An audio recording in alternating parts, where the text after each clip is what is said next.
Assalamualaikum warahmatullahi wabarakatuh.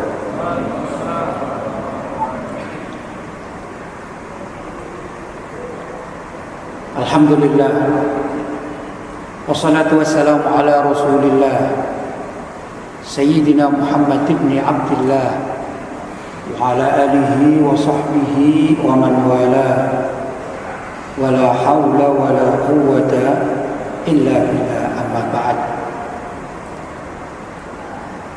Hadratul mukarramin, ma'asyiral ulama al-fudala, ma'asyiral asatidha al-kurama, bapak-bapak, ibu-ibu, hadirin hadirat yang dirahmati oleh Allah. Alhamdulillah, pada siang hari yang cerah ini kita masih dipertemukan oleh Allah dalam suasana silaturahim di tempat yang sangat mulia ini. Mudah-mudahan apa yang kita lakukan pada hari ini semuanya dicatat oleh Allah sebagai amal ibadah yang pahalanya dilipat gandakan. Allahumma amin. Bapak-bapak, saudara-saudara yang dirahmati oleh Allah, pada pertemuan kali ini tadi saya mendapatkan bisikan agar membahas tema terkait dengan dunia tasawuf, suatu tema yang sangat besar, satu tema yang sebenarnya tidak mudah untuk disampaikan dalam waktu masa 1-2 jam, karena kehidupan orang-orang ahli tasawuf ini sangat luar biasa, terutama tatkala mereka berusaha untuk mendekatkan diri kepada Allah Subhanahu wa taala. Maka latihan yang dilakukan oleh para ulama sufi atau ahli tasawuf ini bukan sekedar 1 jam, 2 jam, 1 hari, 2 hari, 1 bulan, 2 bulan, bukan begitu. Untuk mendatangkan hati sambung kepada Allah setiap saat tentu memerlukan waktu bertahun-tahun. Karena yang namanya dunia tasawuf itu tiada lain adalah satu metode agar seseorang itu dapat berhubungan secara baik dengan Tuhannya, yaitu Allah Subhanahu wa taala. Dunia tasawuf sebenarnya sesuai dengan sabda Nabi Muhammad sallallahu alaihi wasallam, innama bu'itsu liutammima makarimal akhlak. Sesungguhnya aku itu diutus oleh Allah untuk menyempurnakan akhlak yang mulia. Dalam bahasa hadis Nabi menggunakan kalimat akhlak, namun dalam perkembangannya sampai pada ulama-ulama ahli tasawuf, mereka mengganti nama menjadi tasawuf atau ilmu tasawuf. Sebenarnya adalah akhlak, yaitu tata cara berakhlak seseorang kepada sesamanya, terlebih tata cara seseorang berakhlak dengan Tuhannya. Itulah ilmu tasawuf. Jadi kalau ada orang yang tidak mau bertasawuf, itu berarti tidak mau berakhlak, baik berakhlak kepada sesamanya maupun berakhlak khususnya kepada Allah Subhanahu wa taala. Kalau demikian bisa dikatakan pembahasan ilmu tasawuf adalah terkait dengan hati seseorang. Suatu saat Siti Ummu Salamah, istri Nabi Muhammad SAW, Sayyidah Ummu Salamah. Kita orang Indonesia, orang Melayu sudah terbiasa mengistilahkan dengan Siti. Ada Siti Aisyah, ada Siti Fatimah, atau mungkin lisan, saya sebagai orang Jawa ini ya, lisan Jawa justru lebih ringan lagi, ringan. Memanggilnya Siti siapa? Siti Aisyah, Siti Fatimah, Siti Maimunah, ya, itu lisan kita. Orang Medan juga sama. Oh sama ya, ini lisannya sama dengan lisan Jawa juga ya. Sebenarnya kalimat Siti itu dari bahasa Arab, bermula dari kalimat Sayyidati. Sayyidati disingkat menjadi Siti. Itu untuk orang perempuan, orang perempuan mulia, nyonya besar. Kalau kita zaman dahulu kala dikatakan Siti atau Siti atau Sayyidati, itu berasal dari kalimat nyonya besar. Kalau tuan adalah bahasa Arabnya dari kalimat Sayyidi. Maka itu kalau salawat, orang-orang Ahlussunnah wal Jamaah mengatakan Allahumma sholli ala Sayyidina Muhammad. Sayyidi itu kalau diringkas dalam bahasa Arab dikatakan Sidi, bukan Sayyidi tapi Sidi. Siti dari Sayyidati, Sidi dari Sayyidi.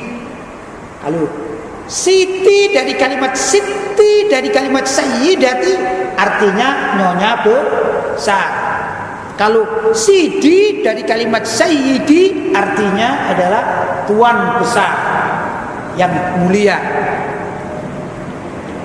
Siti Ummu Salamah, istrinda Nabi Muhammad sallallahu alaihi wasallam. Suatu saat ditanya, wahai ibunda Ummu Salamah, setahu engkau doa apakah yang paling sering diucapkan oleh Nabi tatkala beliau itu ada di rumahmu? Maka dijawab, yang paling sering dibaca oleh Nabi adalah doa ya muqallibal qulub tsabbit qalbi ala dinik.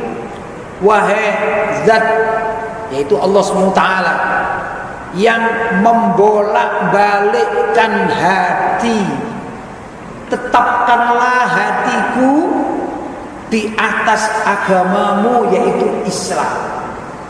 Itu doa Nabi. Padahal Nabi ini manusia yang sangat sempurna dan sudah dijamin masuk surga. Nabi itu tidak pernah salah karena sifatnya maksum. Nabi adalah orang yang sangat luar biasa. Tapi doa Nabi justru takut, ya, hatinya itu berbalik arah. Maka Siti Ummu Salamah bertanya, ya Rasulullah, tidakkah engkau ini orang yang sangat sempurna, orang yang sudah dijamin oleh Allah masuk surga, orang yang demikian-demikian, pokoknya disebut sifat Nabi. Tapi kenapa doamu kok justru engkau ingin minta dijaga hatimu? Bapak-bapak dan ibu-ibu, mungkin kalau kita pantas untuk membaca ya muqallibal qulub tsabbit qalbi ala dinik. Kenapa? Karena hati kita ini tidak pasti, Pak. Hati kita tidak pasti. Ada istilah orang Jawa itu mengatakan isu dele sore tempe. Apa itu isu dele sore tempe? Ini bahasa Jawa ya. Saya bawa ke Medan karena saya orang Jawa ya. Isu itu pagi hari, dele itu kedelai, sore ya sore, tempe ya tempe. Jadi kadang-kadang ada orang yang hatinya pagi hari itu masih berupa delai atau kedelai, sore hari sudah pindah menjadi tempe. Itu di dalam hati sebenarnya. Orang-orang tua kita dulu dalam pembicaraan setiap hari itu banyak mengambil hikmah dari hadis-hadis Nabi Muhammad SAW. Cuman saja hadisnya tidak diikutkan, hanya maknawiyahnya saja. Kata Nabi, besok di akhir masa, mungkin juga di zaman sekarang sudah waktunya, yusbihur rajulu mu'minan wa yumsi kafiran. Ada seseorang itu, kata Nabi, pagi hari masih dalam keadaan mukmin, wa yumsi kafiran, sore hari sudah jadi kafir. Wa yumsi mu'minan wa yusbihu kafiran. Ada kalanya sore hari dia ini masih muslim mukmin, esok pagi dia sudah kafir. Itu kata Nabi. Loh kok bisa? Ya, sekarang banyak musimnya pernikahan beda agama. Seorang wanita mempunyai kekasih dari orang-orang kafir non muslim, tidak direstui oleh orang tuanya. Katanya, aku kalau tidak menikah dengan kekasihku dari non muslim itu, lebih baik aku lari dari rumah. Orang tuanya bersikeras, saya tidak akan meridhoi kamu menikah dengan orang kafir. Maka esok hari lari dia ke suatu tempat dan di sana menikah di gereja atau di vihara atau di tempat-tempat ibadah non muslim. Waktu berangkat masih sore hari ini, naik pesawat sore hari dia masih muslimah. Esok hari menikah di tempat ibadah orang lain sudah menjadi kafir. Demikian juga ada orang laki-laki yang tertarik dengan wanita kafirah, ya karena kecantikannya atau mungkin karena keartisannya barangkali ya. Demikian juga esok hari sudah menikah di tempat ibadah orang lain, menjadi kafir. Terjadi enggak? Pernah dengar enggak? Bukan sekali dua kali di Indonesia ini, itu baru di Indonesia, dan itu yang terdeteksi oleh media. Ya dah, sering terjadi. Itu kata Nabi, diadopsi oleh orang Jawa, dikatakan ya isu dele sore tempe. Diingat ya ini ya. Ini peribahasa Jawa, ini perlu dicatat ini ya. Orang Medan juga harus paham ini ya. Isu dele sore tempe. Hafal Pak? Ibu hafal? Isu dele sore tempe. Pagi hari masih berbentuk kedelai, diolah, sore hari sudah digoreng menjadi tempe. Itu orang zaman dahulu kala begitu. Kenapa? Ya karena orang semacam ini tidak punya hati. Dikatakan tidak punya hati, hatinya tertutup, hatinya terbolak-balikkan. Karena itu kita harus senantiasa menjaga hati kita, sebagaimana anjuran Rasulullah Shallallahu Alaihi Wasallam dalam doa beliau, ya muqallibal qulub tsabbit qalbi ala dinik. Ini juga dianjurkan bagi orang yang sholat kemudian pada rakaat terakhir, kadang-kadang imamnya ini memperlambat untuk bangkit dari sujud. Kalau imamnya lama, imamnya juga menikmati tatkala dia sujud menghadap Allah. Kemudian kita sudah membaca Subhana rabbiyal a'la wa bihamdi 3 kali, kok masih ada waktu ini, maka selipkanlah doa tersebut, ya muqallibal qulub tsabbit qalbi ala dinik. Wahai Zat yang membolak-balikkan hati, tetapkanlah hatiku di atas agamamu agar tatkala aku mati tetap di dalam agama Islam. Demikian juga tatkala tahiyat akhir. Seringkali kita ini ada seorang imam yang memang khusyuk, senang berdoa. Kita tidak tahu imamnya baca apa, tapi begitu selesai wa ala ibadillahi sholihin, ya, sholawat selesai, apa sholawat apa? Ibrahimiyah, ya. Sudah, kok tidak salam-salam ini imamnya ini. Sering kan begitu? Jangan melamun. Jangan membayangkan dunia di luar sana. Yang sering saya contohkan, at-tahiyatul mubarakatuh sholawatut thayyibatu lillah. Begitu imamnya belum selesai, kita selesai dulu doa kita. Akhirnya terbayang macam-macam ini ya. Wah, ini ada suaranya petir ini, jangan-jangan hujan ini ya. Gimana sandalku ini? Aku baru beli sandal ini, nanti basah semua. Pikiran macam-macam sudah. Pernah terjadi gini? Sering enggak? Ya, kita baca sajalah doa, ya enggak? Diperbanyak apa? Doa ya muqallibal qulub, tsabbit qalbi ala dinik. Ini adalah doa yang dilantunkan oleh Nabi Muhammad sallallahu alaihi wasallam. Sayyidina Ali bin Abi Thalib radhiyallahu taala anhu, beliau memberi tips. Apa itu tips? Ya, tata cara, metode, tips.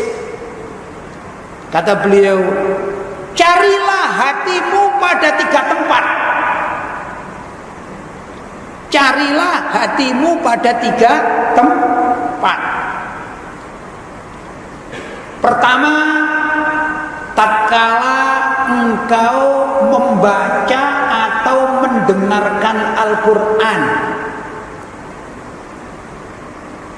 Kalau engkau membaca atau mendengarkan Al-Quran, cari hatimu ada apa enggak?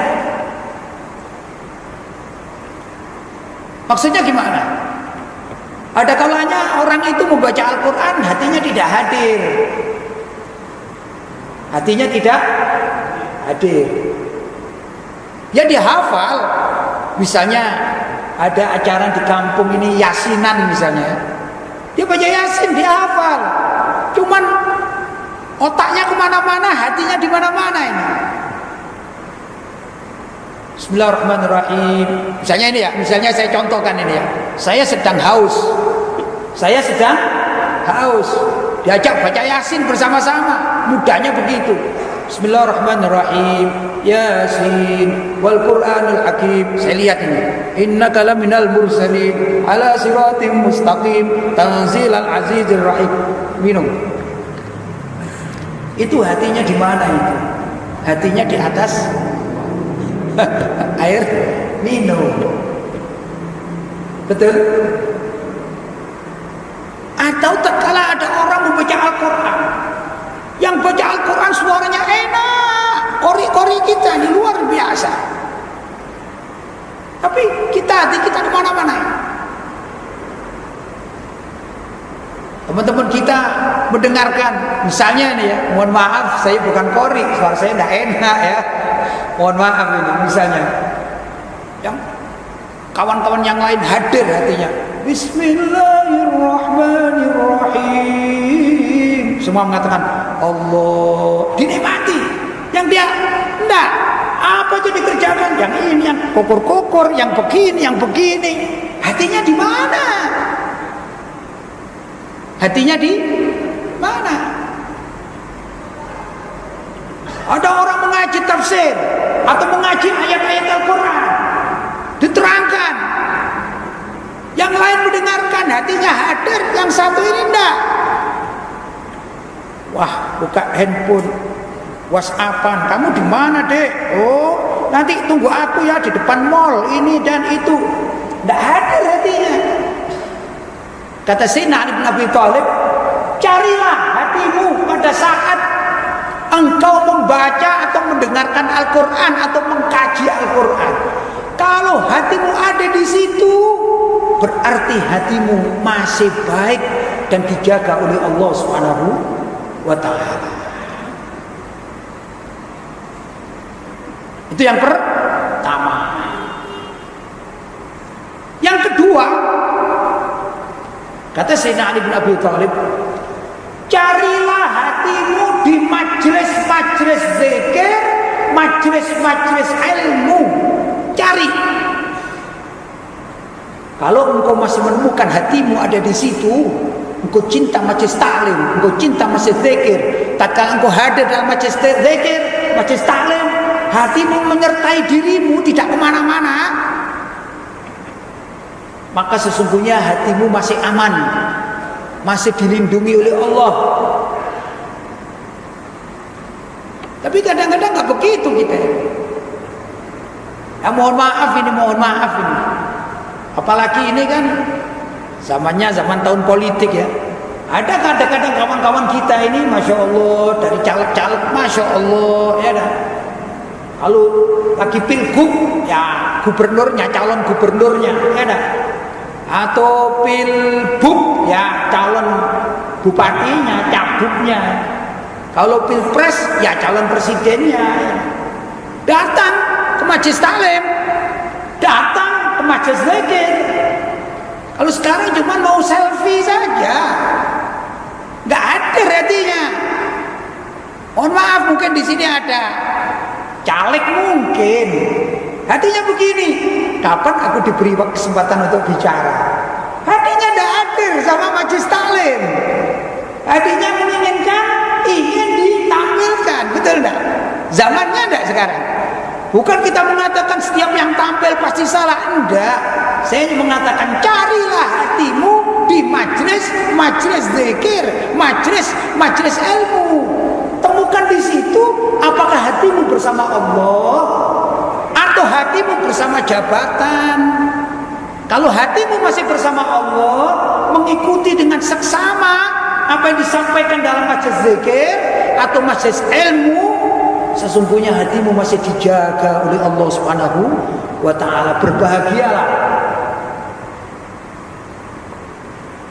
Kadang ada orang masya Allah luar biasa, berani meninggalkan pekerjaannya demi hadir majelis zikir, demi hadir majelis ilmu untuk mendapatkan berkah.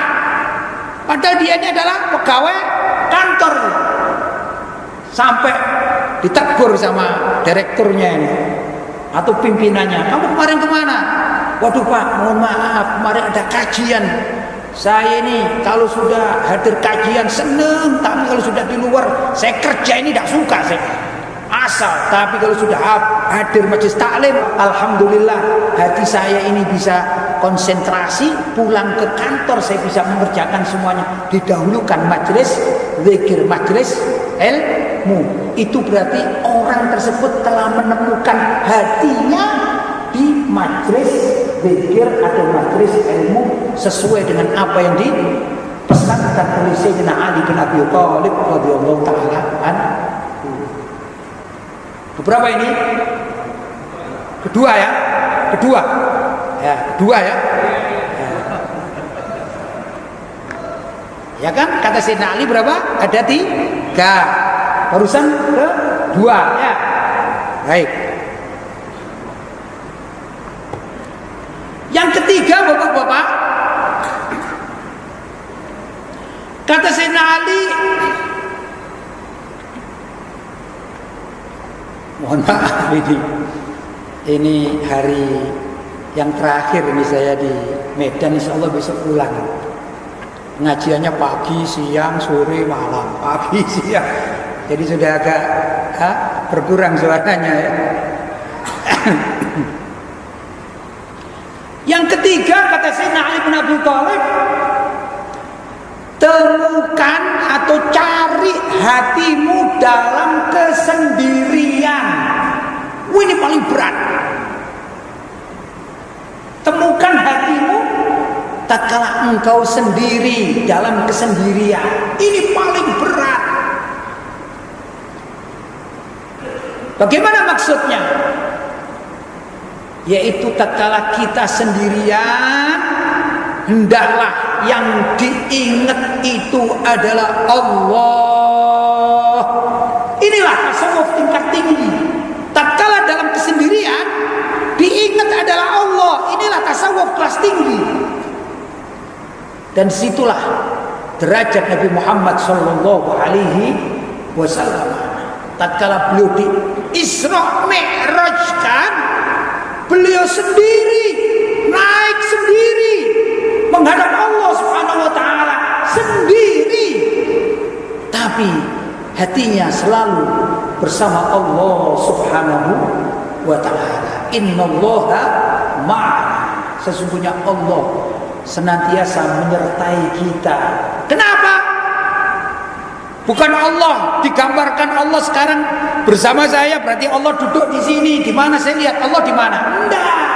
Tapi hati kita senantiasa diisi bahwa aku adalah hambamu ya Allah. Hanya tinggal aku dengan dirimu. Selebihnya ini urusan dunia, tidak ada manfaatnya. Kalaupun aku mempergunakan dunia ya Allah, sesungguhnya aku pergunakan untuk beribadah kepadamu. Itu namanya mencari hati dalam kesendirian. Mencari hati dalam kesendirian. Sekarang ini zamannya berbeda, zaman kita berbeda. Ya mohon maaf ini setahu saya, mungkin orang yang usianya 80 tahun ke atas ini masih bersih, tidak terkontaminasi. Tapi kalau 70 aja masih banyak yang terkontaminasi. Apalagi 60, apalagi 50, apalagi 20, apalagi yang masih baru-baru ini ya. Apa itu? Ini. Terkontaminasi, terkotori oleh dunia handphone. Kita ini terkotori oleh dunia handphone. Masya Allah, banyak di antara kita yang setiap malam itu sendirian, luar biasa. Kelihatannya khusyuk dan tidur sampai jam 2 malam. Kalau orang dahulu kala, tatkala jam sekian itu mencari hatinya dalam kesendirian, mencari Allah. Bagaimana hatinya ini terus mencari Allah, berusaha berkomunikasi dengan Allah, berdoa, berzikir. Tapi kalau zaman sekarang sendiri di kamarnya, subhanallah, dibuka melihat gambar ini, gambar itu. Betul. Orang lain melihat, masya Allah, orang itu loh khusyuk. Ternyata di sini ya khusyuknya handphone. Ada cerita lucu ini ya. Ada seorang suami istri. Kalau zaman dahulu kala, namanya suami istri kalau malam hari ini ya bersendagura berdua saja. Namanya di kamarnya sudah lumrah lah. Tapi sekarang beda ini. Suatu saat suaminya pergi keluar dari kamar, pergi keluar, ya keluar rumahnya, bukan keluar kamar, rumah bukan, di halaman lain lah gitu, di ruang lain lah gitu. Sudah, ntar lagi masuk ke kamarnya. Heran ini, subhanallah, istriku ini rupanya ahli bangun malam. Masya Allah, istriku alhamdulillah ibadah malam hari ya. Kemudian rupanya tadi ini ngantuk dia tutupi wajahnya. Aku lihat wajahnya bercahaya, subhanallah, wajahnya bercahaya ini. Kan biasanya kamar tidur ini kan digelapkan situ ya ada sedikit lah mungkin kamar kecil lampu kecil kan gitu ya. Ini suaminya bangga ini, masya Allah, Adinda, engkau sudah sangat luar biasa, wajahmu bercahaya. Wajahmu bercahaya. Dibangunkan, dek, masya Allah, dek, wajahmu bercahaya. Dibuka, apa mas? Bukan bercahaya, ini loh cahayanya handphone. Cahayanya handphone. Itu musimnya zaman sekarang. Jadi yang dikatakan carilah hatimu dalam kesendirian itu susah ditemukan zaman sekarang. Betul nggak? Wong kita ini rajin. Kita ini kadang-kadang rajin. Harus suami istri itu rajin memijat. Tapi kalau ayah-ayah kita atau kakek nenek kita, ayah ibu kita itu ya memijat, saling memijat. Suaminya memijat badan istrinya atau istrinya memijat badan suaminya. Sekarang enggak. Suaminya aktif memijat, istrinya juga aktif memijat, tapi yang dipijat ini apa? Handphone. Subhanallah, subhanallah. Wah, Pak Ustadz pengalamannya. Kita semua pengalaman kok. Betul enggak? Ya itulah dunia ya. Padahal kata Sayyidina Ali, carilah hatimu dalam kesendirian. Maksudnya hatimu engkau isi dengan Allah SWT, kecintaan kepadanya tatkala engkau dalam kesendirian. Sayyidina Ali bin Abi Thalib radhiyallahu taala anhu, kalau sudah masuk bulan suci Ramadan, seperti entar lagi kita masuk bulan suci Ramadan, itu biasanya beliau paling seneng kalau malam hari itu berada di mihrabnya. Mihrab, ini mihrab ya, tempat sholat kita namanya mihrab ya dah. Dan kalau sudah al-ashrul awakhir, 10 hari terakhir pada bulan suci Ramadan, setelah beliau sholat malam, kemudian beliau duduk iktikaf di mihrabnya. Yang dipegang ini jenggotnya, dipegang begini, dikosok-kosok jenggotnya, tapi bukan berbuat apa-apa, memikirkan kehidupan. Dan beliau menangis-nangis kepada Allah sampai beliau merasakan, ya Allah, kenapa bulan Ramadan kok sudah lewat dari 20 hari. Dipegang jenggotnya, menangis beliau, menetes, bahkan air matanya ini membasahi jenggotnya. Itu Sayyidina Ali bin Abi Thalib sampai akhir bulan suci Ramadan menyesal beliau. Andai kata saja esok gak pakai Idul Fitri,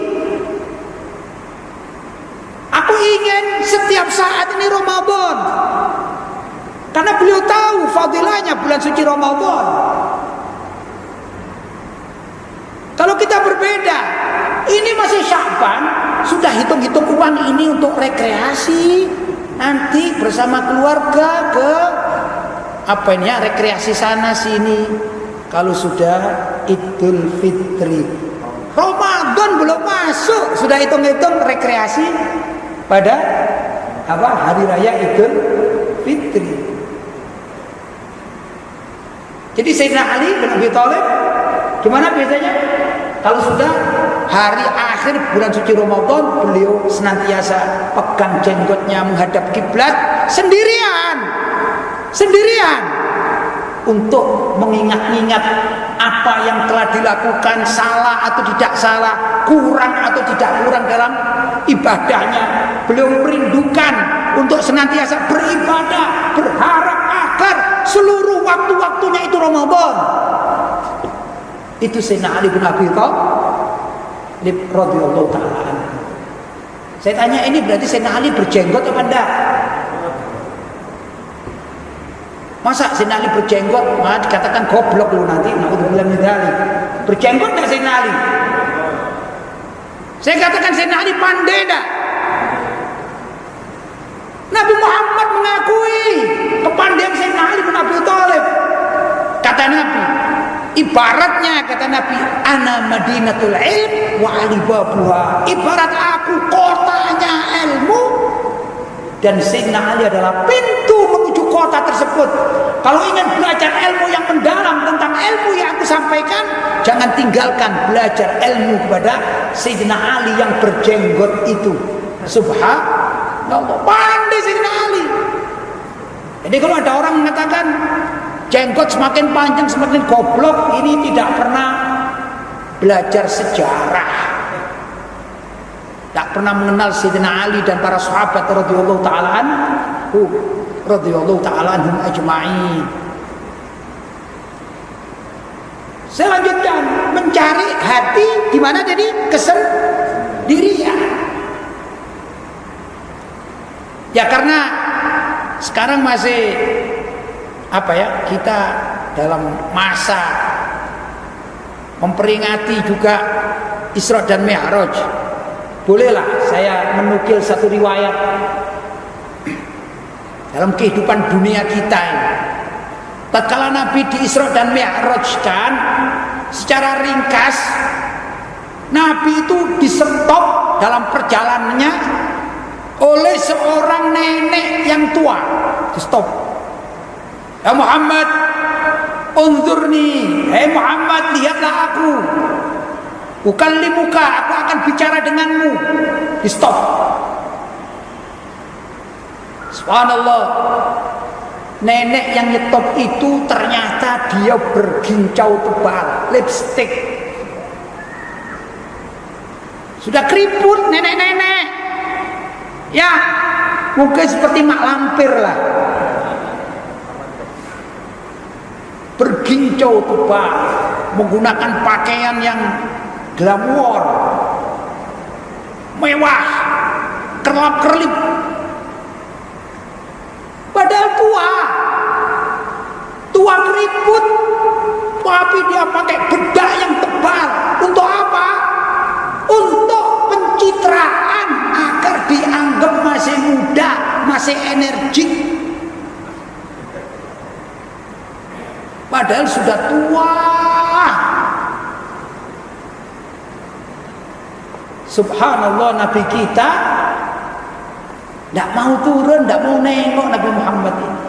Istiqomah ala siratil mustaqim, mengikuti jalan yang lurus, ya, lurus. Jadi Nabi Muhammad termasuk komunitas garis lurus. Komunitas garis lurus, dipanggil sama dunia. Ta'al sini. Muhammad unzurni, sini turun sini. Kita ngobrol dulu lah.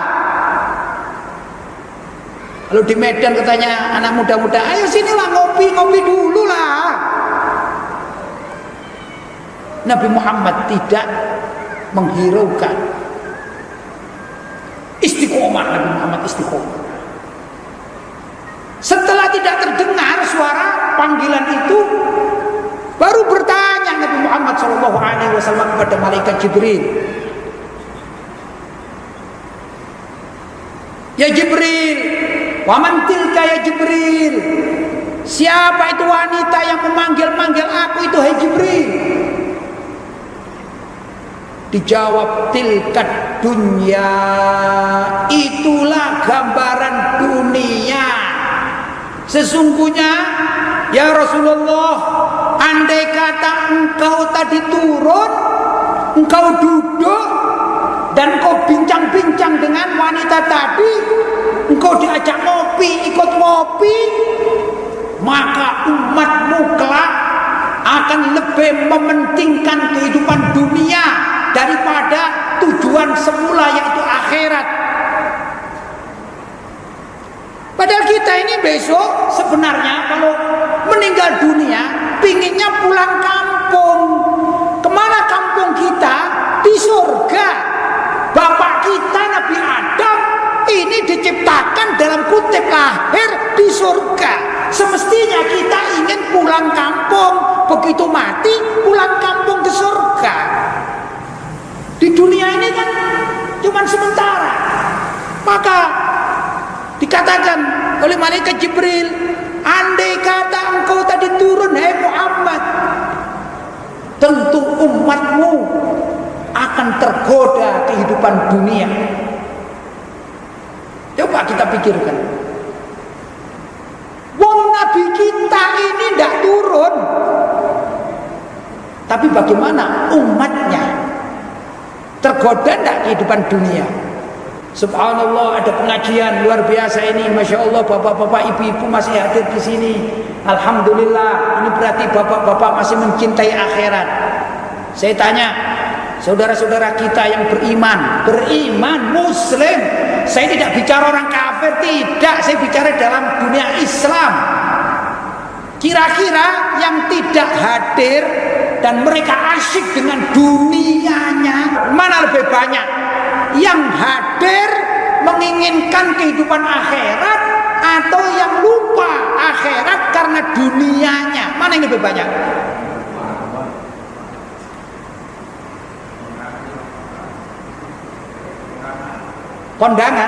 Kondangan dunia, Pak.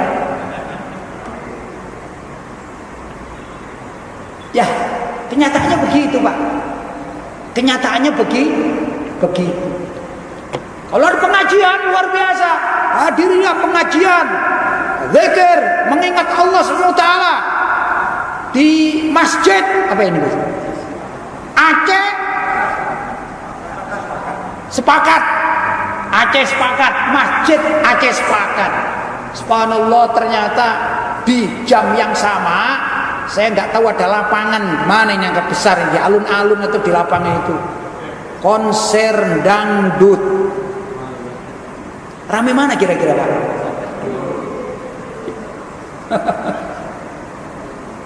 Kalau ditanya yang nyanyi zaman sekarang itu banyak yang kafir atau muslim? Muslim atau muslimah juga atau kafir? Penyanyi-penyanyi kita ini muslim atau muslimah? Yang hadir coba minta KTP-nya. Dek, lihat KTP-nya. Subhanallah, namanya siapa? Ahmad Subagio. Ahmad hadir di tempat dangdutan di masjid, tidak mau hadir. Subhanallah. Itulah yang dikatakan oleh malaikat Jibril, untung loh ya Muhammad, engkau tidak menengok panggilan si nenek apa tadi, mak lampir tadi. Ternyata bumi ini sudah tua, karena itu digambarkan sebagai nenek tua. Cuman pandai berhias diri,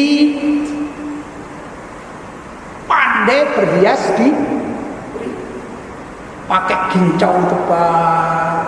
Gambarannya begitu ibu-ibu ya. Pakai apa namanya? Bedak apa itu? Bedak Nova. Nggak hafal saya. Wah, luar biasa, pakaiannya gemerlapan. Ibarat kemanten Eropa yang dengan percik-percik gemerlapannya luar biasa, seperti putri-putri raja. Orang melihat apa? Terkagum-kagum. Begitu didekati, subhanallah, mak lampir ini.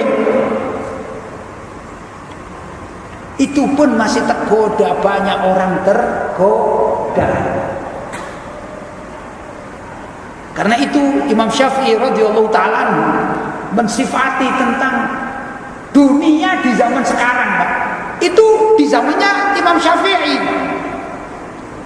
Di zamannya Imam Syafi'i sudah ratusan tahun yang lampau.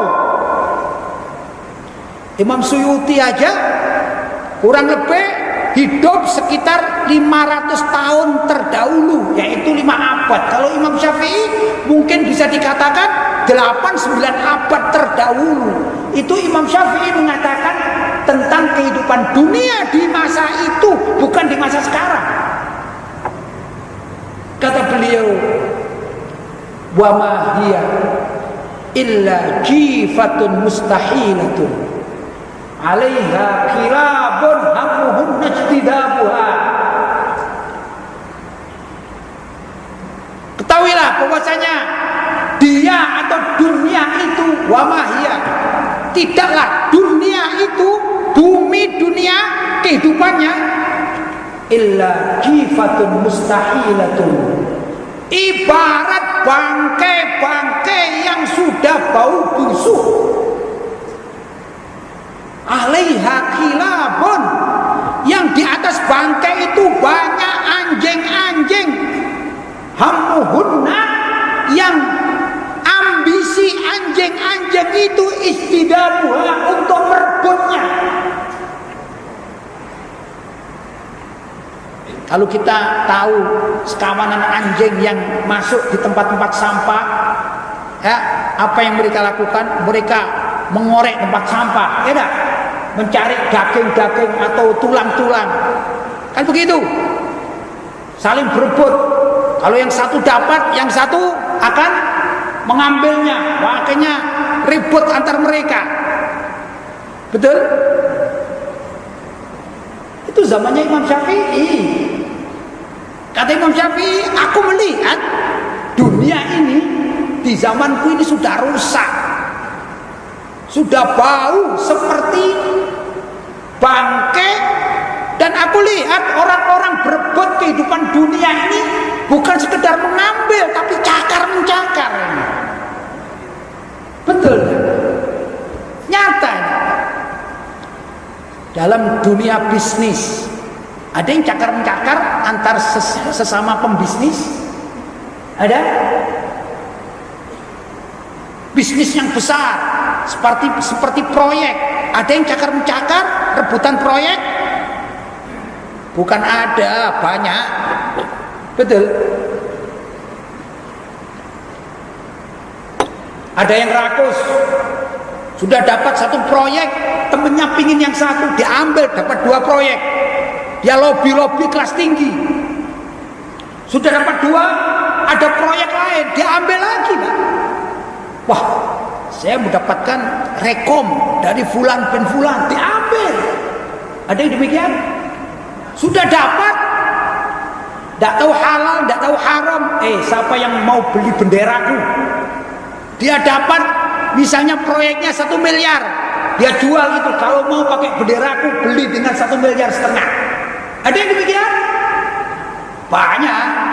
Mohon maaf, walaupun saya bukan bisnismen, kawan bisnismen banyak, jadi saya tahu.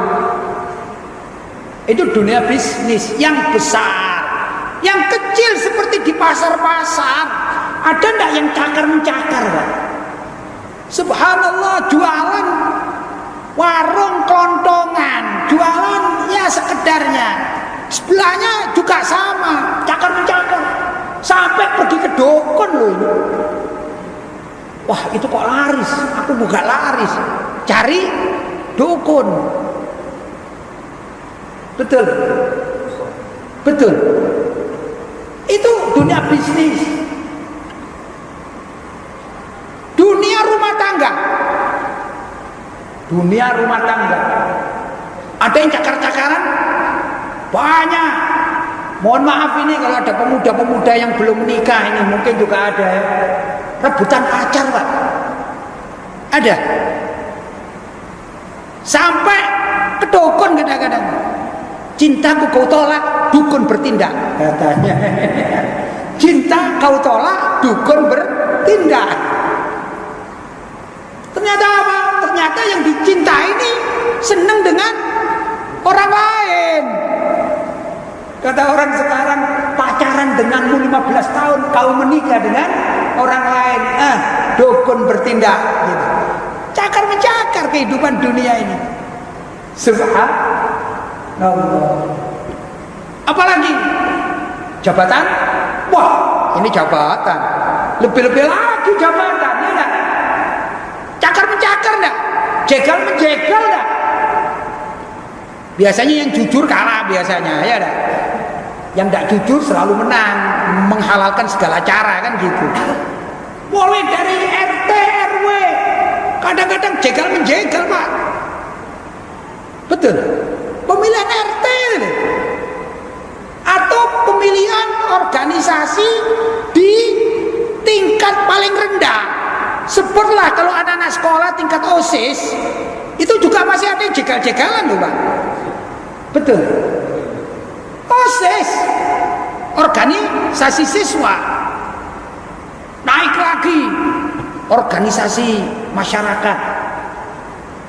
Jangan bilang organisasi masyarakat yang besar-besar. Mohon maaf, ya karena saya orang kampung, ya saya juga termasuk salah satu anggota tahlil kampung, tahlilan kampung. Kadang-kadang pemimpin tahlil itu rebutan, Pak. Ada enggak pernah dengar seperti itu? Subhanallah. Pimpinan masjid, takmir masjid. Ini masjid milik Allah, bukan milik kita. Itu kadang-kadang juga rebutan. Subhanallah. Ada loh demikian ini. Kok tahu Ustaz? Ya tahulah, om saya dari masjid ke masjid, masa nggak tahu kan? Boleh cerita sedikit ya? Pengalaman hidup aja. Saya ini di daerah sana, di tempat saya punya pengajian. Namanya pengajian tafsir keliling. Saya menggunakan musola-musola dan saya minta kepada panitianya itu, saya bilang gini, carikan aku musola yang jarang dipakai ngaji. Kalau sudah masjid seperti sini sering pakai ngaji, sudahlah itu urusan takmir. Saya tidak begitu berhasrat. Kecuali kalau takmirnya minta pengajian saya oke. Tapi kalau tidak minta, carikan aku ya musola yang tidak pernah dipakai ngaji. Alhamdulillah, ini tahun ke-10 saya. Sudah 10 tahun yang lampau. Keliling Pak. Jadi satu kecamatan tempat saya ini, saya hanya membatasi satu kecamatan. Infonya, namanya musola itu ada sekitar 500 musola di kecamatan Singosari ini. Saya orang Singosari, ada pernah dengar Singosari? Itu sejarah-sejarah itu ada Ken Arok, ada Ken Dedes, ya ada. Walaupun saya bukan turunan Ken Arok, saya bukan turunan perampok, bukan. Mungkin kalau ada nilai-nilai Ken Dedes sedikit mungkin ada ya. Ken Dedes kan cantik, ya barangkali saya kecipratan sedikit. Ya gurau saja ini. Nah, sudah suatu saat ini ada cerita, saya nggak paham. Itu sudah tersusun 1 tahun. Seperti gini, ini jadwal saya sudah sampai Desember. Maka karena itu kalau saya pergi kemana-mana, saya perhatian juga kira-kira tabrakan nggak dengan jadwal saya tafsir keliling ini, pengajian tafsir keliling. Kalau tabrakan saya pulang, walaupun jauh di Medan saya pulang. Itu biasanya hari Minggu, hari Ahad. Karena itu saya besok minta pulang karena malamnya ada pengajian, Ahadnya malam. Ini pengajian saya tafsir keliling. Saya sayang lalu meninggalkan sayang saya. Kemarin sebagian bahkan Pak Gubernur ya minta, wah di sini tambahlah katanya. Saya kemarin jumpa Pak Gubernur katanya di sini tambahlah, tambah 3 hari lah biar menikmati. Saya katakan saya punya kewajiban Pak. Kewajiban saya besok malam itu ya, pulang pagi besok malam ada pengajian tafsir. Tempatnya tidak besar gini, tidak, bukan masjid yang besar, musola kecil-kecil. Tapi alhamdulillah saya senang dengan musola-musola kecil-kecil itu. Alhamdulillah diramut ya musolanya. Nah, ada kejadian di salah satu tempat itu saya tidak ngerti karena sudah terjadwal. Terjadwal tidak ngerti apa-apa. Ya saya berangkat, saya ajak murid-murid. Biasanya saya dengan satu rombongan murid-murid sekitar 20 orang saya ajak semuanya. Ada bagian terbangan, ada juga saya suruh ceramah satu, yaitu kultum, kuliah 7 menit sebelum saya pengajian. Ada salah satu ustadz yang senior, saya suruh baca satu hadis untuk menerangkan kepada masyarakat latihan sebagai ulama, sebagai kiai, sebagai ustadz. Barulah saya pengaji. Itu biasanya demikian. Kami berangkat batal maghrib, pulang biasanya sekitar jam 11 malam. Nah, selesailah acara itu. Kebetulan waktu itu saya pribadi ada tugas di tempat lain. Saya bilang sama takmir musolanya atau masjidnya itu, Pak, ini ada ustadz, saya hadir, saya mau hadir. Insya Allah saya pembukaan, kemudian saya ceramah sebentar, tapi dilanjutkan oleh ustadz ya, di tempat saya, ustadz pengajar di pondok saya. Baik, sudah saya hadir, kemudian mengisi sejenak tabarukan, saya pergi ke Surabaya. Ingat saya waktu itu selesai, acara selesai, dapat seminggu heboh, heran, saya tidak ngerti apa-apa. Saya didatangi oleh salah satu pengurus NU, karena saya orang NU, saya juga pengurus NU di Kecamatan Singosari, di MBC, sama-sama pengurus. Tapi datangnya baik.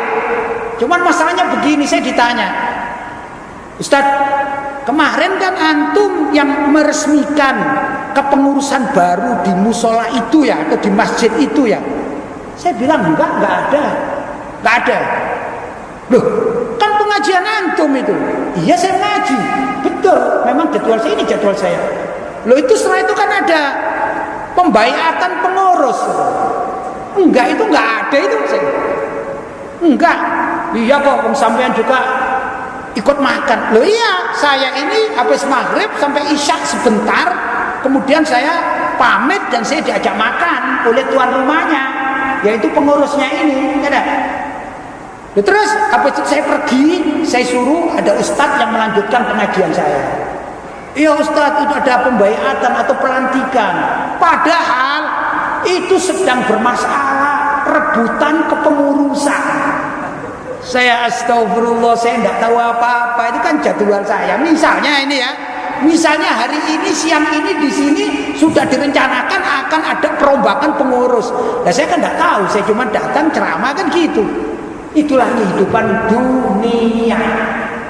Bahkan sampai dunia apa ini di kemasjidan pun kadang-kadang cakar mencakar ini. Alhamdulillah min dzalik, sampai segitunya.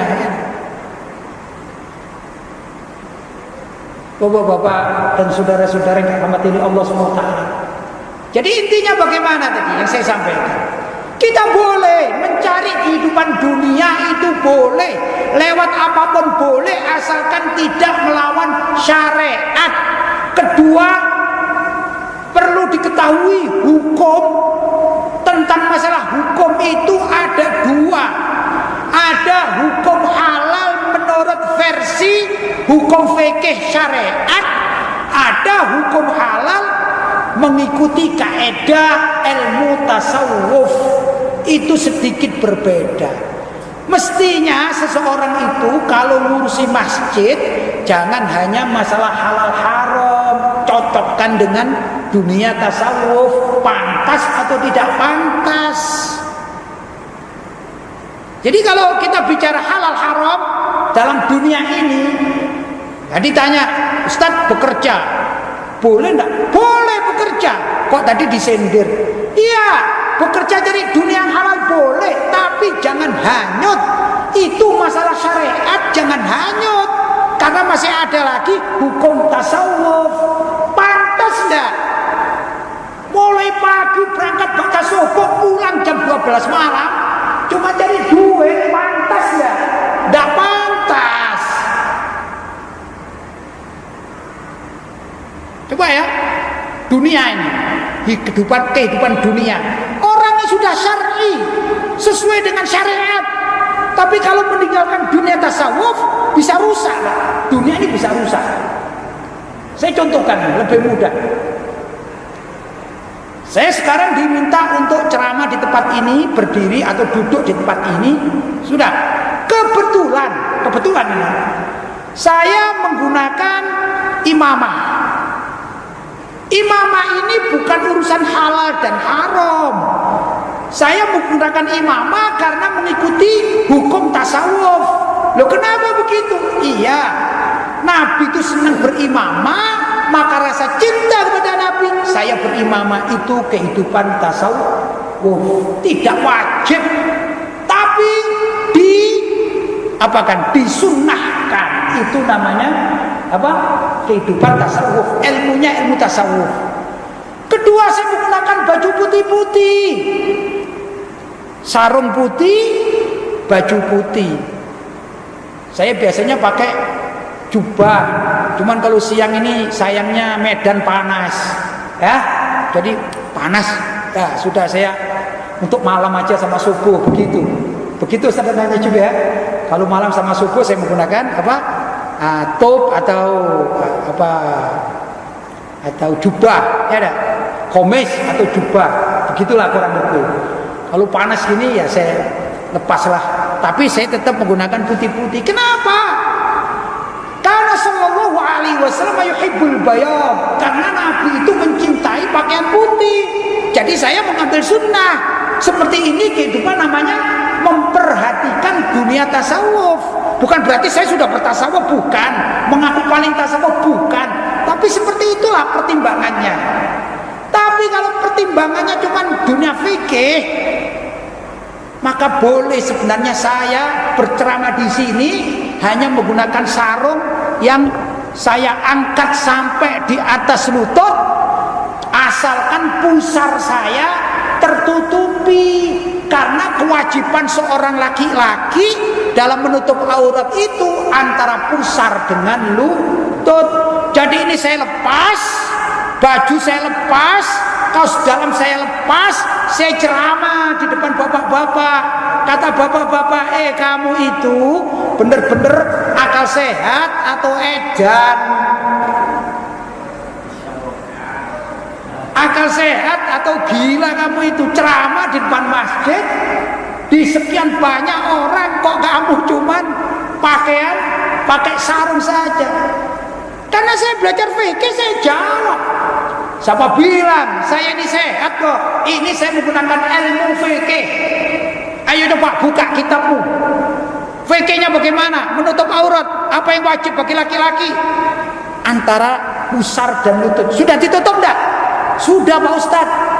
Nah bajunya sunnah aja kok. Saya nggak suka yang sunnah-sunnah, ngapain? Ini panas lagi. Biasa saja lah. Kira-kira gimana? Pantas enggak Pak?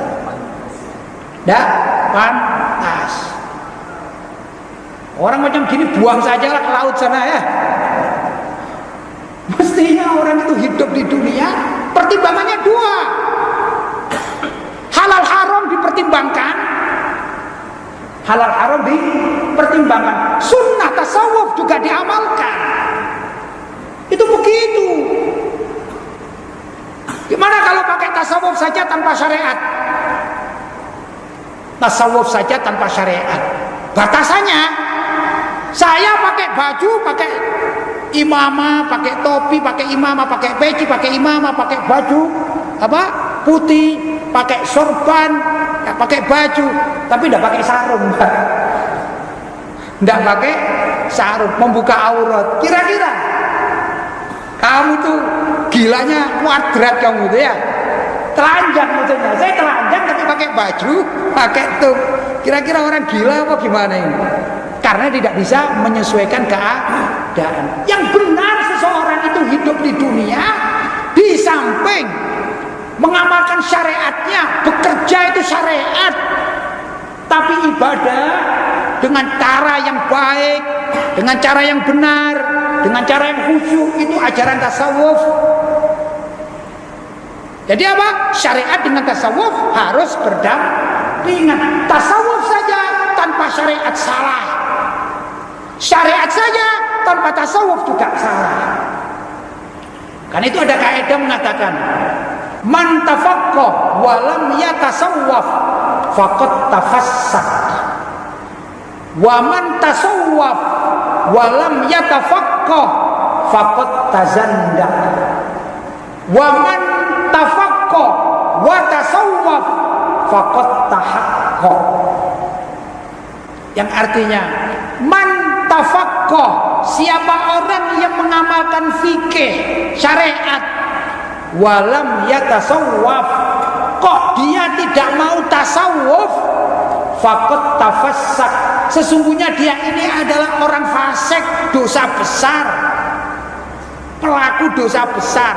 Sukanya cuma fikih untuk apa? Untuk jidal, untuk berdebat, untuk menjatuhkan lawan. Sungguh dia orang macam demikian ini hatinya fasik, berdosa kepada Allah Subhanahu wa taala. Wa man tasawwaf, siapa orang yang bertasawuf walam yatafaqqah tapi tidak mau belajar fikih syariat, faqad tazandaq, banyak yang terjerumus kepada kekafiran. Kafir zindik maksudnya. Kok bisa? Iya. Ada orang-orang aliran tasawuf yang tanpa syariat tiba-tiba mengaku diriku sudah menyatu dengan Tuhan. Tuhan ada pada diriku, zat Tuhan sudah masuk pada diriku. Syirik enggak, Pak? Bisa masuk ke kafiran karena tidak tahu ilmu syariat. Yang benar bagaimana?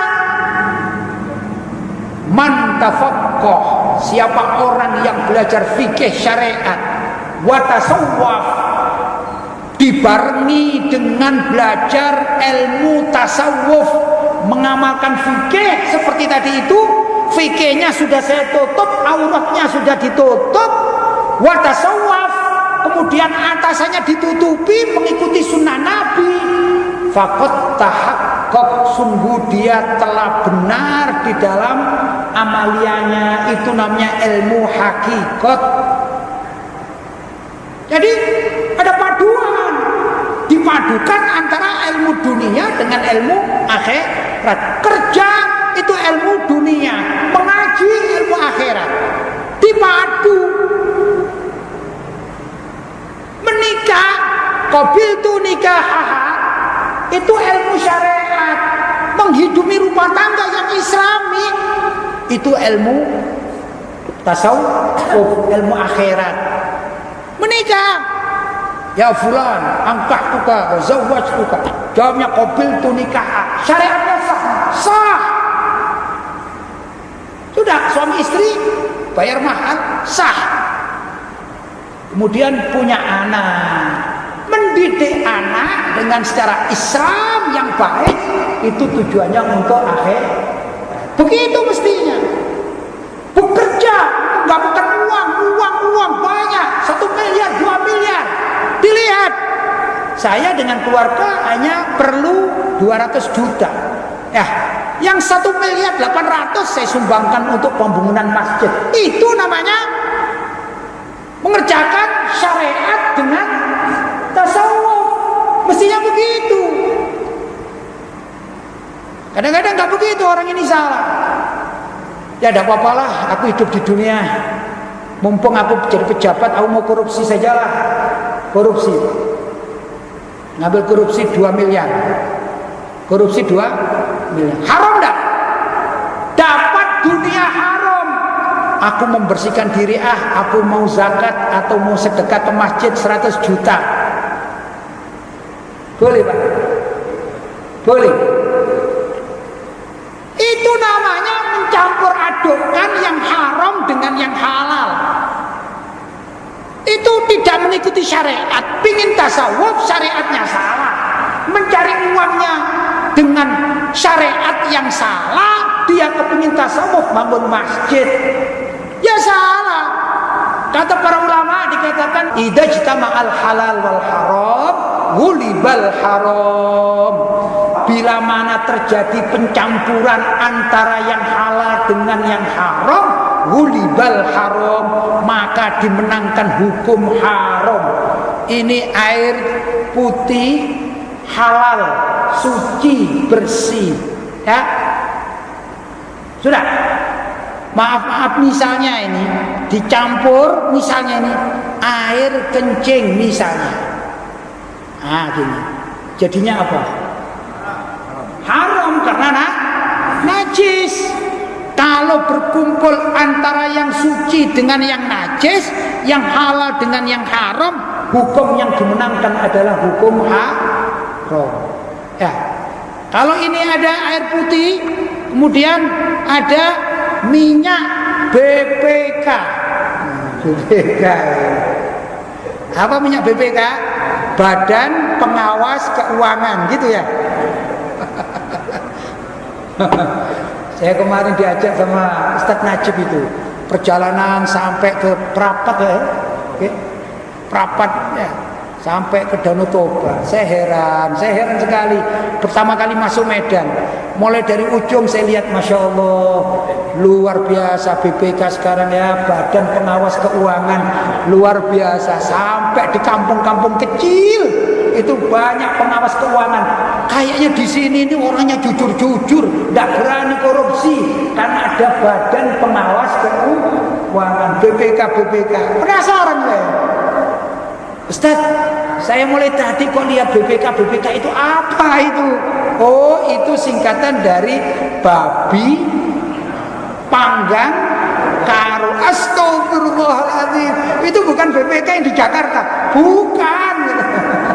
Loh, kalau minyaknya ini dicampur setetes, di tempat yang halal, kira-kira airnya masih halal apa haram? Haram. Kenapa?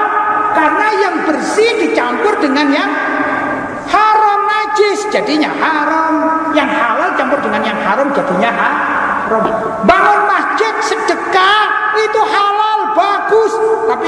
uangnya dikorupsi, ya haram jadinya. Karena itu mari kita belajar gimana caranya menjalani hidup di dunia ini dengan baik dan benar. Dengan baik itu dengan tata cara syariat yang baik, dengan benar dengan tata cara aturan tasawuf yang benar, sehingga kehidupan di dunia ini untuk menuju ke akhirat nanti kita di dalam keadaan yang baik dan benar. 3 ya dari Sayyidina Ali, berapa? 3. Carilah hatimu di saat engkau membaca Al-Quran, belajar Al-Quran. Yang kedua, tatkala engkau berada dalam majelis taklim, majelis zikir. Yang ketiga, tatkala engkau dalam kesendirian. Kira-kira itu bapak-bapak dan ibu-ibu yang dirahmati oleh Allah. Mungkin ada kata-kata atau gurauan saja, canda saya ya, yang kurang tepat. Saya mohon maaf yang sebesar-besarnya. Dan juga mudah-mudahan majelis kita ini dibarokai oleh Allah SWT. Mudah-mudahan seluruh amal ibadah kita khususnya di tempat ini benar-benar menjadi amal ibadah yang ikhlas, diterima oleh Allah dan mendapatkan pahala yang berlipat ganda. Allahumma amin. Hadza ma aqulu lakum wal afu minkum. Wassalamualaikum warahmatullahi wabarakatuh.